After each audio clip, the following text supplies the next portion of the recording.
Tere, mina olen Peeter ja te vaatate videoblogi Näeme õues.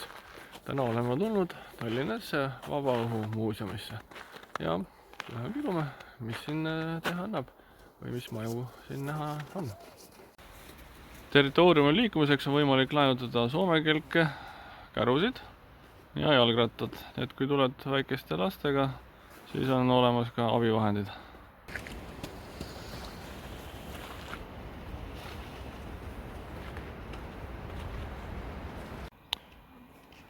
Kassast öeldi, et hobusega saab ka sõita. Hobuse sõidukoht siin, Kolukõrts. Oleme Kolukõrtsi juures. Siin aga näha hobuse marsruuti ilmselt, kuidas mööda see sõidab siin.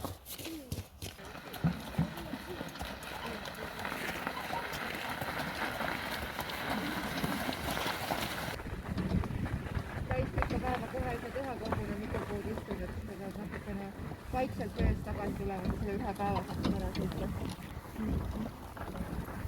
Nii on meil enam-vähem samasugune nagu Elkuses. Sikke suur, natuke kõrgem kui Elkus, natuke tumedam. Missugusel on raskaline seal peal olema?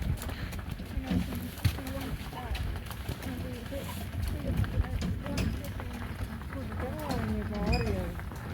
Tema käib nii-öelda üle päeva. Ja tema on Eesti raske veokunnas. Tema raske. Talle ikkagi on need rahvamassid ja tal läikivad pinnad väga ei meeldi. Ja kõige suurem poll oli tema jaoks see, et väiksed lapsed on hästi võrgastud liialt kuulnud mitma vahel. Mis ei saa palju tähtsad. Mis asi see tähtsad on puude vahel jooksevad. See oli hästi hirmus.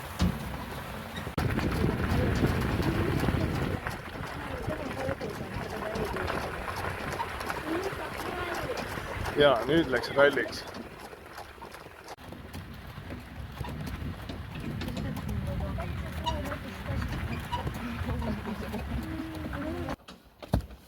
Kas see tähendab, et ta tahab veel sõita? Ta natuke jaurab jah praegu, et kaua me siin paigal seisame. Aarte kaluri juurest vaadates avaneb ilus vaade Stroomi rannale. Meri on meri ole maa pea, laine laksudes rannale läheb. Muuseumi territooriumil asub ka Lau külapood, aga vaatame, mida siin müüakse. Poes on siis eelkõige maiustused. See on kangemat jooki ka või? Jah, veinid. Veinid. Ja källukokk. No võt siis. Õlu. Aga mingid tööriistad ka? Jaa. 2 mehe saate osta ja...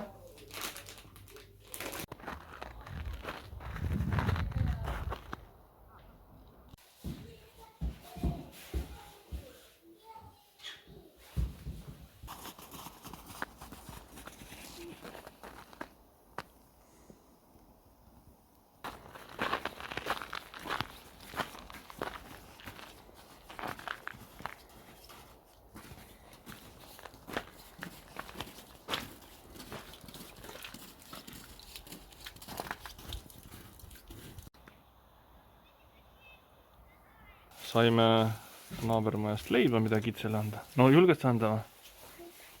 No anna. Ta võtab nii vaikselt ise. Jah, no nii, anna teisele ka siis.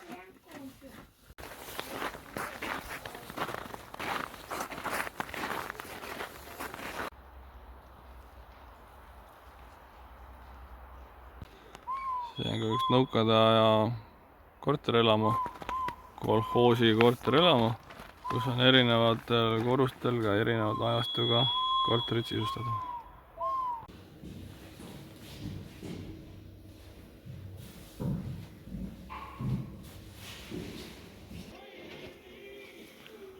Tuhande 1993. aasta näidisköök.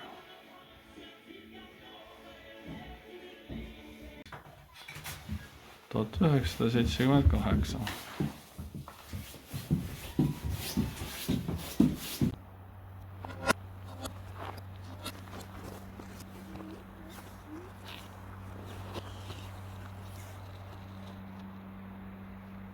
Sepa talu mänguasjad. Aga lapsed pandi tööle ikka päris varakult ju. Ikka.